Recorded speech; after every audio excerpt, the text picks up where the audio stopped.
lo pernah gak sih mengalami mimpi ketemu orang yang udah meninggal gitu?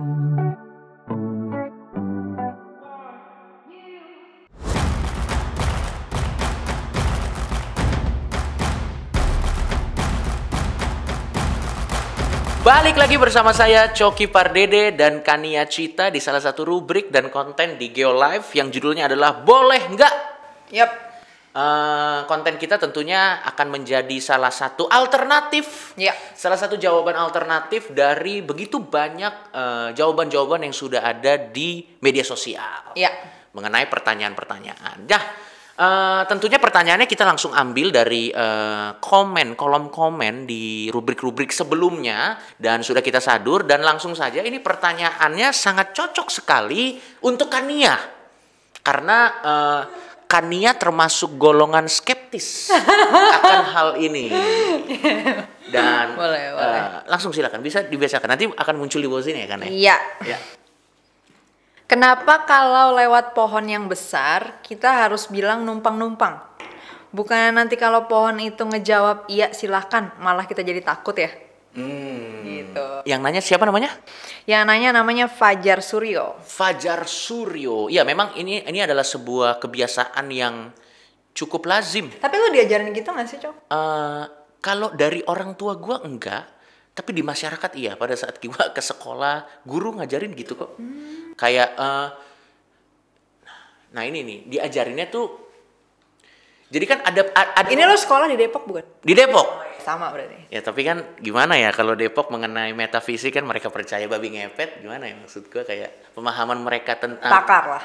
Pakar, mereka cukup pakar. Jadi tuh kalau menurut pemahaman banyak orang kan ada makhluk lain yang dimensinya berbeda dengan kita. Dan biasanya, ini terlepas dari benar atau enggak ya, soalnya muka lo kayak apa sih gitu. Ya, iya oke.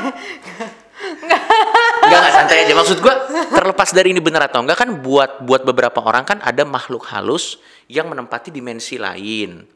Nah, biasanya makhluk-makhluk seperti ini tinggalnya di pohon-pohon. Nah, misalnya kita lagi lewat pohon atau kita lagi pipis di pohon, kita pay respect biasanya ke allegedly makhluk-makhluk halus yang ada di pohon tersebut.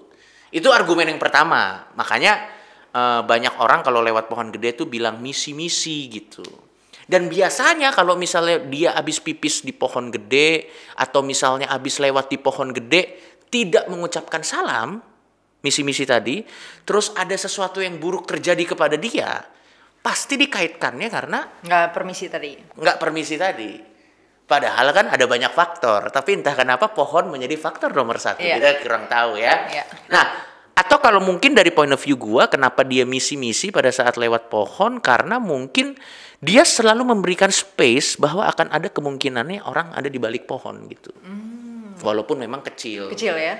Ya sama aja kayak opini yang pertama kan, walaupun kemungkinannya kecil kan, tapi tetap dikasih space. Jadi akhirnya kayak ya kalau ternyata dia nggak ada juga nggak apa-apa gue lakuin. Kalau ternyata memang ada ya gue untung gitu, kayaknya sih kan ya gitu. Tapi pemikiran yang kedua tuh menurut lo jarang nggak sih? Maksudnya gue nggak pernah denger sih. Memang nggak ada sih sebenarnya. Tapi mungkin aja, maksudnya mungkin out there ada yang mikirnya gitu. Benar. Jangan-jangan ada orang yang tinggal di balik pohon ini gitu ya. Jadi tapi tadi jawaban gue itu adalah jawaban masyarakat. Nah kalau misalnya pertanyaannya dilempar ke kita nih, boleh nggak kita lewat pohon terus kita ngomong misi-misi? Sebenarnya kalau pertanyaannya boleh nggak sih, silakan aja, boleh-boleh aja ya. Iya, kalau dia pertanyaannya kenapa sih tadi? Ya, tapi kenapa? Kalau boleh nggaknya, ya jelas boleh gitu ya. Jelas boleh. Tapi kalau menurut gue, gitu kenapa? Kalau gue sih, kenapa harus? Kalau gue menarik. Kalau dari lu gimana?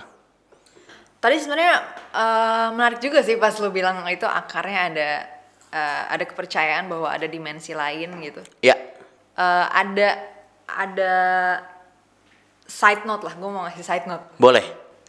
Jadi kan gue penasaran kan, kayak kapan sih dan kenapa sih manusia tuh punya ide bahwa ada loh dimensi lain gitu loh, maksudnya ada nih kehidupan yang lain gitu. Ya. Nah, sebenarnya ada yang pernah melakukan penelusuran gitu. Mengenai hal ini?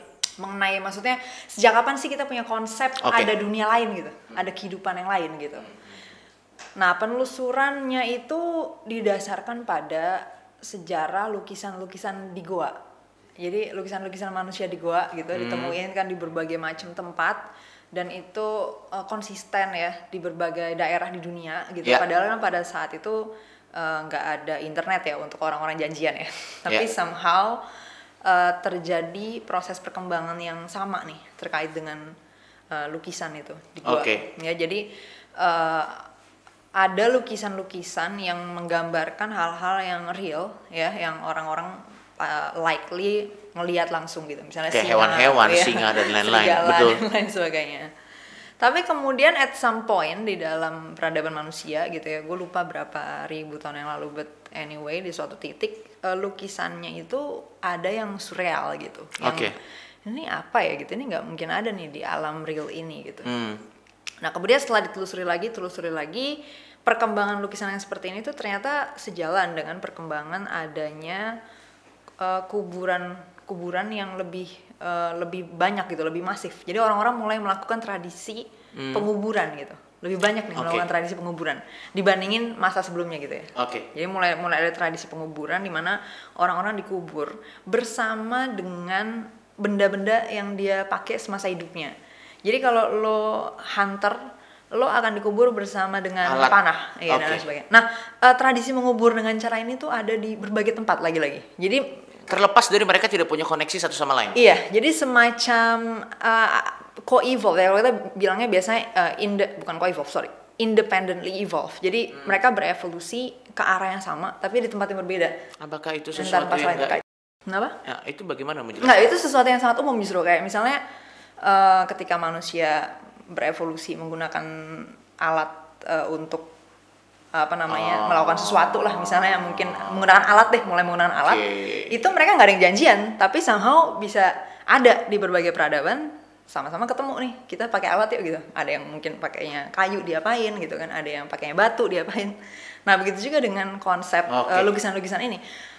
Barang-barangnya sih beda gitu ya. Yang di sini ada yang gambarnya mungkin kalau dia banyak ketemu singa ya mungkin singa gitu kan. Tapi di daerah lain mungkin bisa beda. Nah, tapi penguburan orang-orang dengan alat-alat di masa hidupnya ini berkembang hampir sama lah gitu, konsisten gitu di berbagai tradisi dan berbagai daerah ini. Nah, akhirnya muncul dugaan bahwa mungkin orang-orang pada saat itu menemukan yang namanya mimpi gitu. Jadi kita kan sekarang udah tahu ya konsep mimpi gitu kan, bahwa mimpi itu ya ketika lo tidur ternyata otak lo tuh masih bisa nih aktif dan menghasilkan berbagai macam gambar atau aktivitas segala macam ini kan, sehingga lo mengalami yang namanya mimpi gitu. Nah cuman itu kan kita hari ini yang udah ngerti yang namanya konsep mimpi. Nah sekarang lo bayangin ketika misalnya pertama kali nih manusia mengalami adanya mimpi dalam hidupnya gitu. Nah kemungkinannya kan dia belum tahu dong bahwa itu tuh mimpi gitu kan. Dia bisa menerjemahkannya ke hal-hal lain. Iya. Nah, jadi ketika dia tidur lalu something terus dia mungkin masuk ke dalam alam mimpi, dugaannya adalah mungkin orang pada saat itu membaca mimpi sebagai dunia lain gitu. Nah, kan lo pernah gak sih mengalami mimpi ketemu orang yang udah meninggal gitu? Iya, pernah. Terutama mungkin biasanya baru-baru ya, misalnya kayak nenek gue baru meninggal. Dan jadi biasanya itu isinya akan menjadi sebuah wejangan panjang tuh biasanya. Iya gitu ya. Biasanya. Ya, gue kepikiran, kan dia baru meninggal kepikiran, terus akhirnya pas gue tidur gue mimpiin dia gitu kan. Jadi gue ketemu dia gitu kan. Dan likely mungkin orang-orang juga pernah lah ya mengalami mimpi ketemu. Dengan versinya masing-masing ya. Orang yang udah meninggal gitu kan. Nah kemungkinannya orang-orang ini mulai menguburkan kerabatnya, teman-temannya dengan benda-benda itu gara-gara mereka ketemu di dalam mimpi gitu. Ketemu, dia masih hidup nih ternyata boy gitu. Nah terus, berarti dia hidup di dunia yang lain. Nah kalau gitu besok-besok kita kuburin mereka sama alat-alat sekalian gitu. Sorry, berarti mungkin karena pada saat itu manusia itu baru mengenal sama namanya mimpi, mungkin pada saat itu pemahamannya mimpi itu adalah realms yang lain ya. Iya kan belum adalah tahu. Dunia yang lain ya. Kayak ibarat lo tidur terus lo ketemu sesuatu gitu. Tiba-tiba lo masuk ke suatu dunia kan itu ya aneh lah ya. Maksudnya pasti lo mikirnya mungkin ini berarti mereka masih hidup nih gitu. Tapi dunianya beda aja gitu. Nah akhirnya muncullah semacam konsep bahwa itu dimensi yang lain.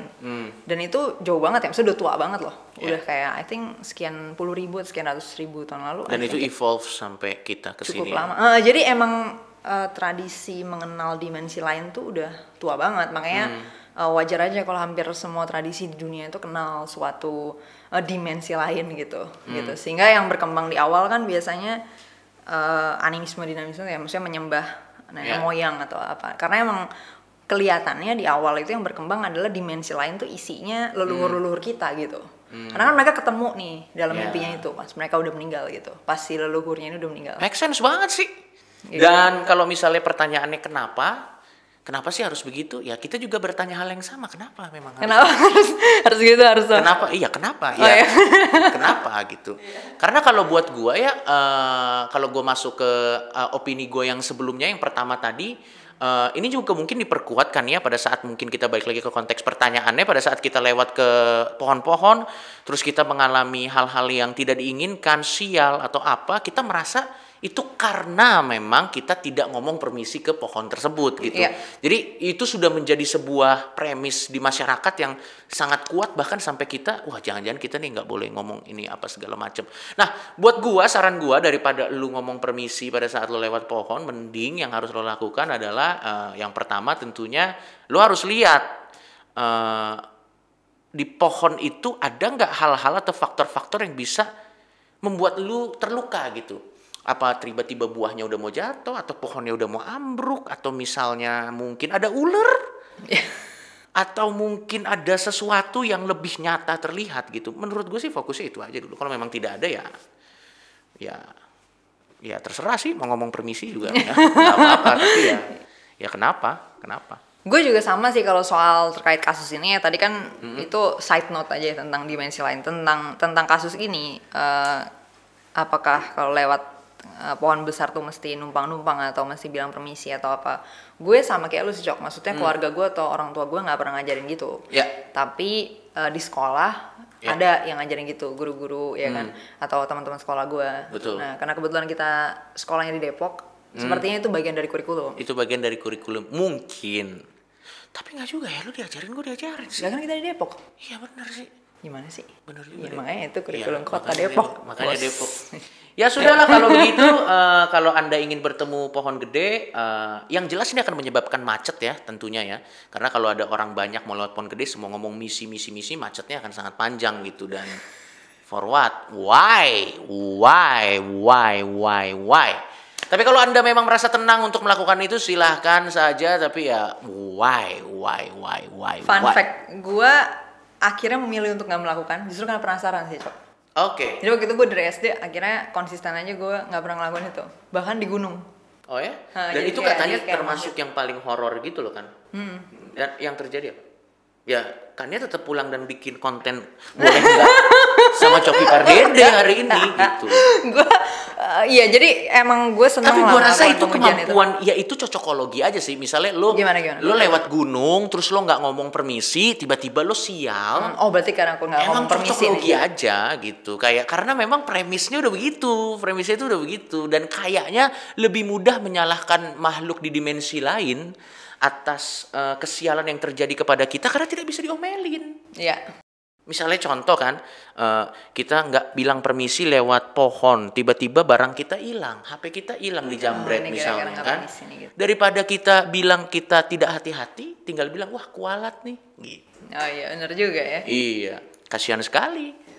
Makhluk yang ada di pohon sudah dituduh, belum tentu ada lagi kan. Iya. Sudahlah.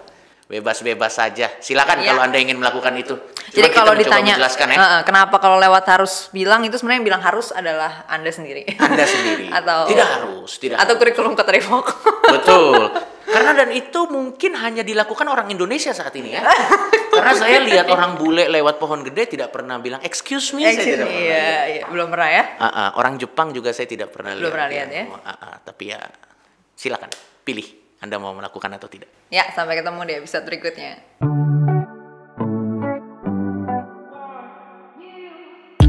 Salah satu brand skincare terbesar di Indonesia, yaitu Scarlett, baru aja ngeluarin serum terbaru mereka yang bernama Glow-Toning Serum.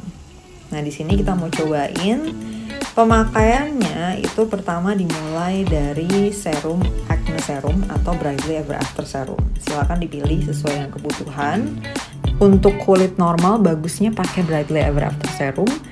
Kalau berjerawat atau berminyak bisa pakai yang Acne Serum.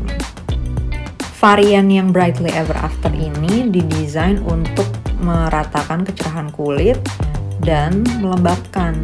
Jadi bagus nih buat yang mungkin banyak beraktivitas di ruangan ber-AC.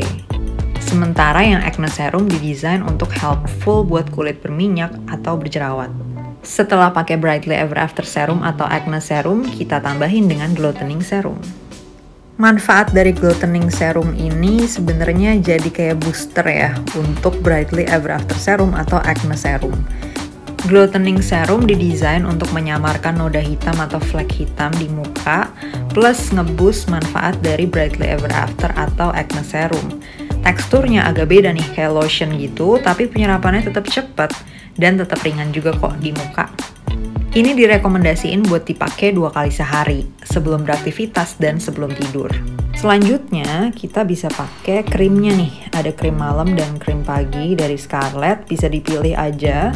Ada opsi acne cream atau Brightly Ever After cream. Lagi-lagi kalau kulitnya berminyak atau berjerawat, disaranin pakai yang acne cream ya. Nah, ini dipakai yang malam nih, krim malam. Dipakainya tentunya di malam hari. Dia juga pemakaiannya 2 kali sehari ya. Jadi kalau di malam hari sebelum tidur pakai yang night creamnya. Di pagi hari sebelum beraktivitas pakai yang day creamnya. Sama-sama lengkap, tetap ada opsi acne dan Brightly Ever After. Tinggal disesuaikan aja sama kebutuhan kulit kalian. Lagi-lagi penyerapannya juga cepat dan ringan di muka. Jadi nggak ada masalah kalau dipakai sebelum makeup ataupun pada saat mau tidur.